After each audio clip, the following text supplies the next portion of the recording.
So there is a lot of stigma sometimes associated with lung cancer, and it's on the part of patients and providers and family members and the public.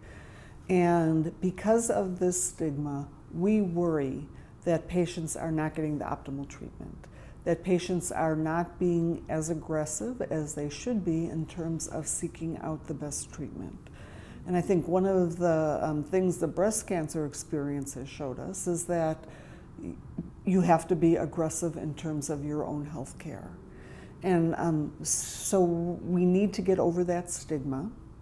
And we've clearly shown that there is a stigma out there. And now we have to figure out a way to empower patients to get over it, how to address it, and to not let it stand in their way of achieving the optimal care. So why is the stigma issue important? For several reasons, I think. And one reason is these patients get told to go home and die. I mean, they literally do that. And so they're not getting referred to major academic medical centers as much as they should be. And there's so many more new treatments out there, as we've discussed. But because of that guilt that they feel or the shame that they feel, they are more likely to accept that than perhaps patients with other types of cancers.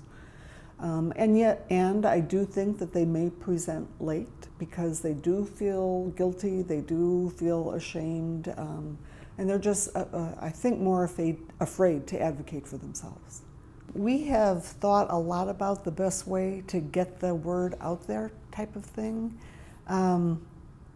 And our market research, and we've done market research on this, is that the public doesn't want to be reminded about smoking. If you just use the word smoking in there, for some reason it turns people off.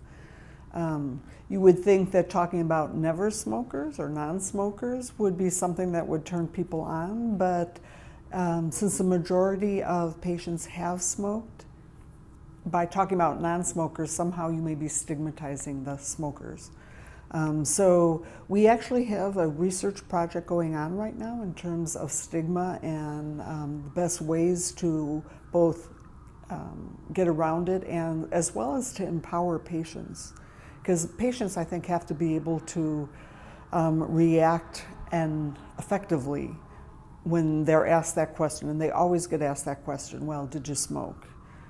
So we have to find a way around it, and we are doing a lot of research regarding that.